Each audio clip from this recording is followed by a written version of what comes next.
People are not stressed because they have children. This is not because of marriage, this is not because of B school, this is not because of employment. So don't blame yourself for anybody's suffering. They're like that, they're practiced. Just… many have become veterans in suffering. Well, you should have this kind of freedom, isn't it so? Huh? Even if I go to hell, I will live well. Actually, many parents in India, they have tension about their child, about fees, 1 lakh, 2 lakh, how shall I pay this? Then I'll become a beggar, what shall I do?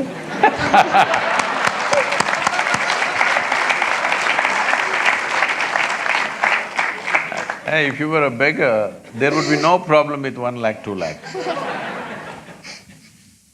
Then they have a peaceful life. Then the parent says the child, I have a very beautiful life, enjoyment. Then after that we think that how do they live happily, because they have these many tensions about the child. That what do they do, how will they fall, why will they kick someone and all that. Then how do they still have a peaceful life, the parents? Yes, go on. How do they still have an enjoyment in their life by having a tension still for the kid?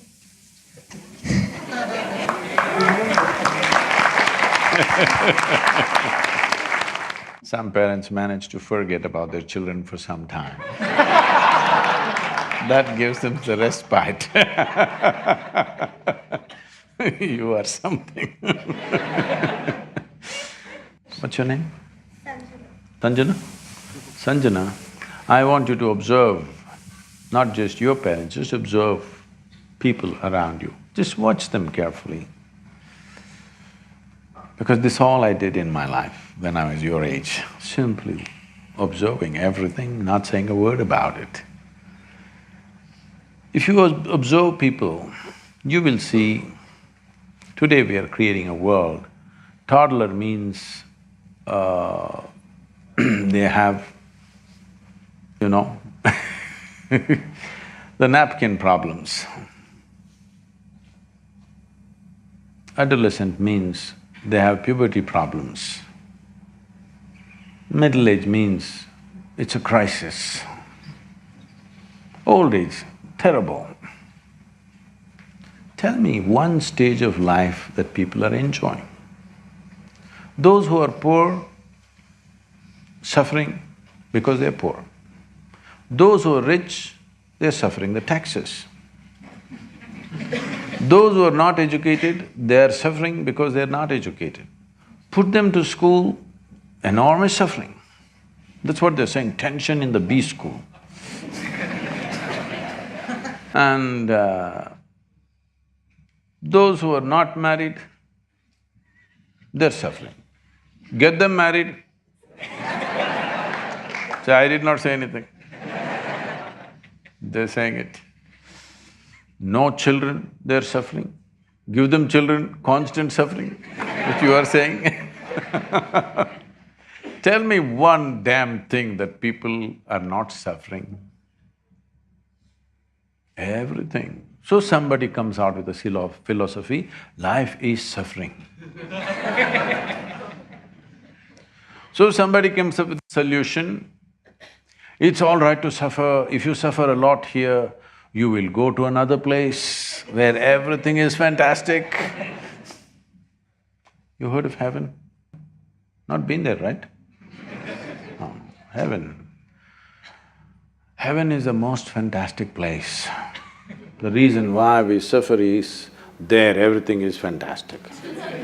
But I'm asking, do you have any proof that you are not already in heaven and messing it up? Hello? Do you have any proof that you are not already in heaven and making a mess out of it? Just go out and see, I think it feels like heaven, the B school. Maybe you making a mess out of it. Look at this planet. From outside the solar system, look at this planet, all the other planets and planet Earth. Does it look like heaven? So you already landed on heaven and making an absolute mess about it, and you want to go to another heaven now because you made a mess out of this. So, people are not stressed because they have children. They don't have children, they're continuously miserable. Children came, little bit spurts of joy, rest is only crying about it. So, this is not because of children, this is not because of marriage, this is not because of B school, this is not because of employment. This is simply because human beings have not figured how to handle themselves, that's all. Wherever you put them, something, you give them what you want, make them the king, they're miserable there also. Yes? Yes or no? People have become risen into very high positions, still miserable or no? So this is not because of any situation, definitely not because of a wonderful girl like you. Huh? They haven't figured, because right from the day they went to kindergarten, they were focused, who is first, who is second, who is first, who is second. Yesterday I was at my school.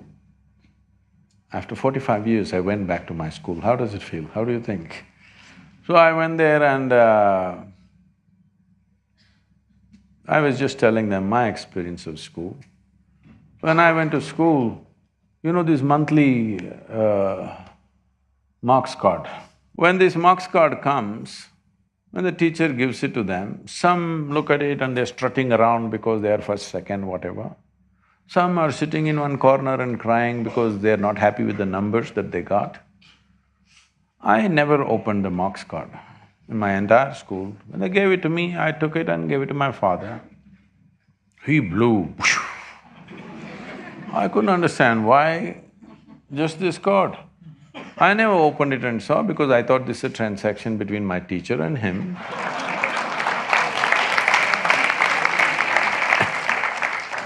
I had no interest in it whatsoever. So I never bothered, but I always saw it. My father is a well-educated, intelligent man, but it disturbed him. For 3 days he blew like a volcano. Looking at this yellow card, they always give a yellow-colored card. Still like that? So, I was wondering, 3 days volcanic experience he's having. Why I'm saying this is, we have set this kind of things. We can't change the entire system tomorrow morning, but we can change ourselves, how we handle this, isn't it? Why is it so important that you have to be ahead of somebody? Why? Why is it so important? Is it not important your life should be beautiful? You must be joyful, you must be wonderful, you must explore your full potential. Is this important? Or you want to be better than somebody sitting next to you? Well, if what's sitting next to you is a piece of dung, you will be a little better dung. Yes? That's not how life should end up. So don't blame yourself for anybody's suffering. They're like that, they're practiced, just… Many have become veterans in suffering because they're acclimatizing themselves to go to hell. Acclimatization process. They want to make themselves such a suffering here, even if you drop them in hell, it'll feel wonderful. You never blame yourself for somebody's misery, okay? It's all right. What to do? It's individual choice. Huh? Yes or no? Outside people, what can we do? What can I do to you? I can create an easy situation or a difficult situation for you. Suffering is your business, isn't it? Yes or no? Suffering is your business. Either you can be a challenging child for your parents, I wish you will be, because otherwise they will become like Bisibale Bata. You must be a little challenging for them. So whether they enjoy the challenge or suffer the challenge is left to them. Am I… Is it okay? Because what I see is, it doesn't matter how many arrangements you make, those who suffer anyway suffer, isn't it? Just see the Western countries as an example. What everybody is dreaming of, or what even people don't dare to dream here, an average American citizen has. You think they're all bursting with joy? All the arrangements have been made. You think they're bursting in joy? No, misery. 42% of population over 45 is on, psychiatric medication. So this is not joy for sure. Even mental health is not being managed, because just making external arrangements is not going to fix this life. It's very, very important that you make inner arrangements that even if they send you to hell, you will go joyfully. You heard of Gautama, the Buddha? You heard of Buddha? When everybody was talking about going to heaven, Gautama said, "What will I go and do in heaven? Because you say everything is wonderful there. What will I do there? Let me go to hell. Because you say everybody is suffering there, let me go and do something, because anyway I cannot suffer. I made myself like this, I cannot suffer, so let me go to hell." Even now the Buddhist texts talk about Buddha being in the lower world. Well, you should have this kind of freedom, isn't it so? Huh? Even if I go to hell, I will live well. Nobody has to send me to heaven.